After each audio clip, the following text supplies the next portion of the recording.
they need to know about it. Also يقول النبي صلى الله عليه وسلم المتشبع بما لا يعطى كلابس ثوبي زر. Some people يعني they wear clothes, they're cheap but they're fake. So he goes and he said, this is brand name. I bought this from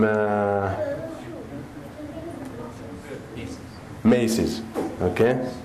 But he bought it from cheap place, or he bought it from downtown. Have respect for Kim. Okay. So, the point. I don't know what's wrong with you. What you have against Kmart, brother?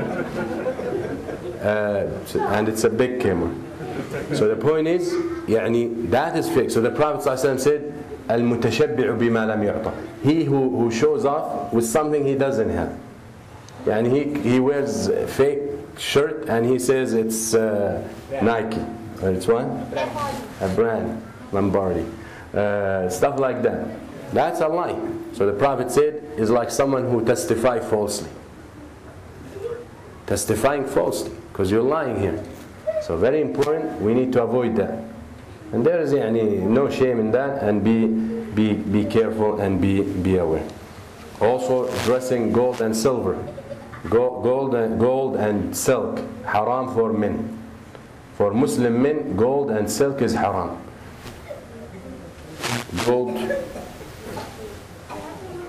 ring, gold watch, gold necklace, gold pen.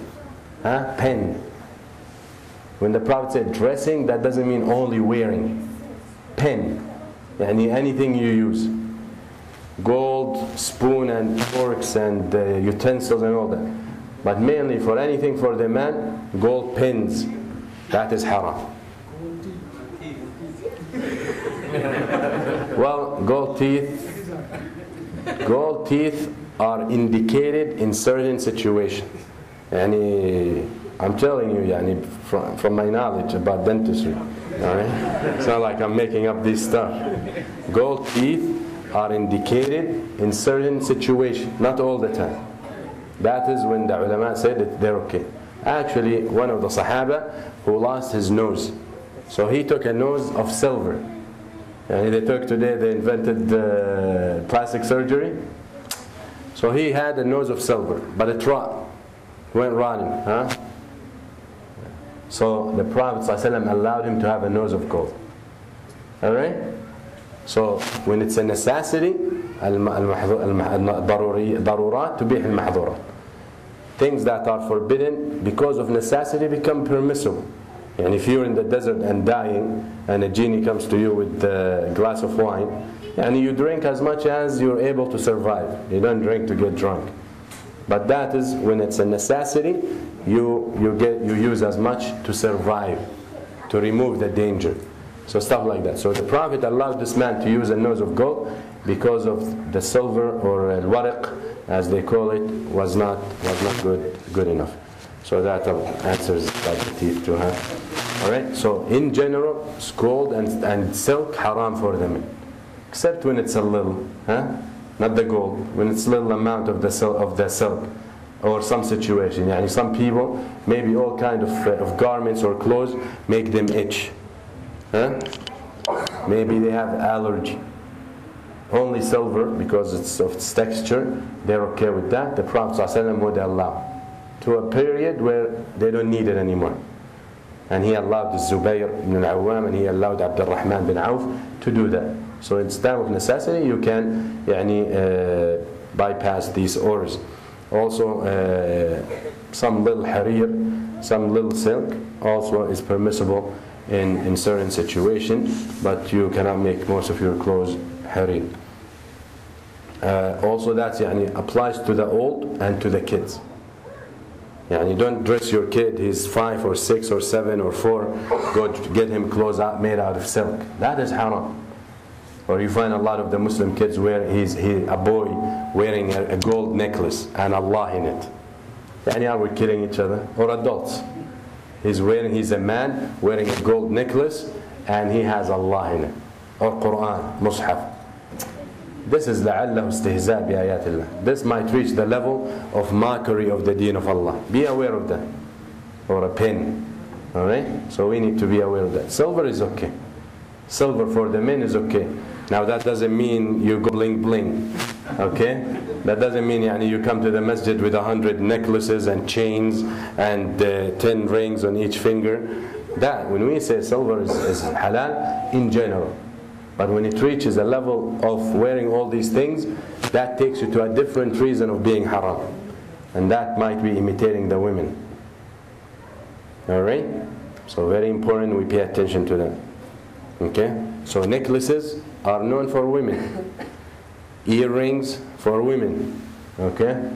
So it's very important that we pay attention to that. But the Prophet ﷺ had a silver ring, and he used to wear it in the left hand, in his khunsur, in the small finger, and he used to use it for stamps.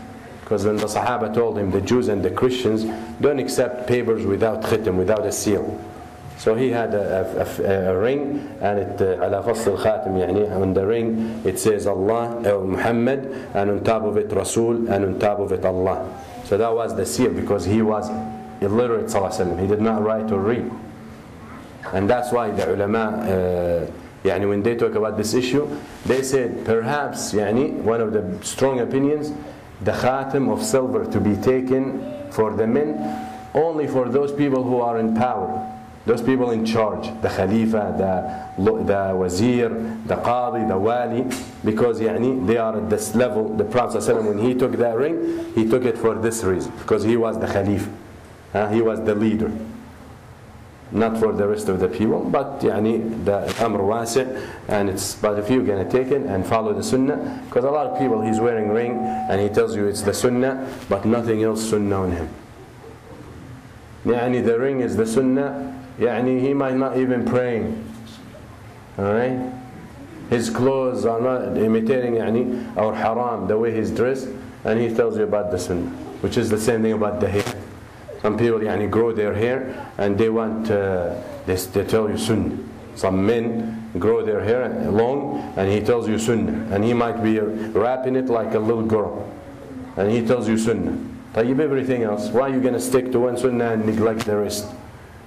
And even some of the ulama said about the long hair these days, it might be a garment of fame. In a Muslim society, maybe not here much, but in a Muslim society, someone with long hair, a guy with long hair, don't you think everyone points to him and everyone talk about him? So the same reason. Okay? So we need to be, listen to the ulama, listen to the people of knowledge, and follow their advices, because they understand better. Also the kids, as I said, a boy, you don't put gold on him, you don't put silk on him, even if he's little.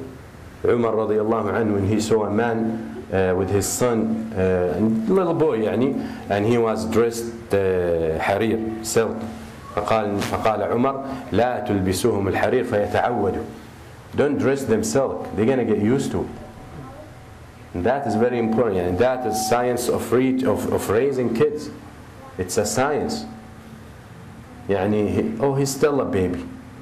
She's still a baby. The way she's dressed, the most revealing clothes, and she's 7, 8 or 9, but fitting. So you need to be, she's not a baby. A baby is someone who's still breastfeeding maybe. But when she's 4 and 5 and 6 and 7, she's a girl. So if you do not train her from now and tame her from now how to be dressed, good luck when she's 12 and 13 try to change that. That is very difficult, especially with girls. So we need to be aware of that. وَيَنْشَأُ نَاشِئُ الْفُتْيَانِ فِينَا عَلَى مَا كَانَ عَوَّدَهُ أَبُوهُ. And everyone, when he grows up, his mentality is what you trained him when he was little. That's how he thinks. He watches you what you do, and he watches what you do to him, and what you do with him, and how you act with him, and that's how you mold him. So be aware of what you do if you want a kid in the a righteous son or daughter. Also, the Prophet ﷺ, one of the principles of dress, the Prophet ﷺ cursed the woman who imitates the men. and the men who imitate the women. The men who imitate women and the women who imitate men. Prophet ﷺ cursed them and Allah subhanahu wa ta'ala cursed them. And that is involved every aspect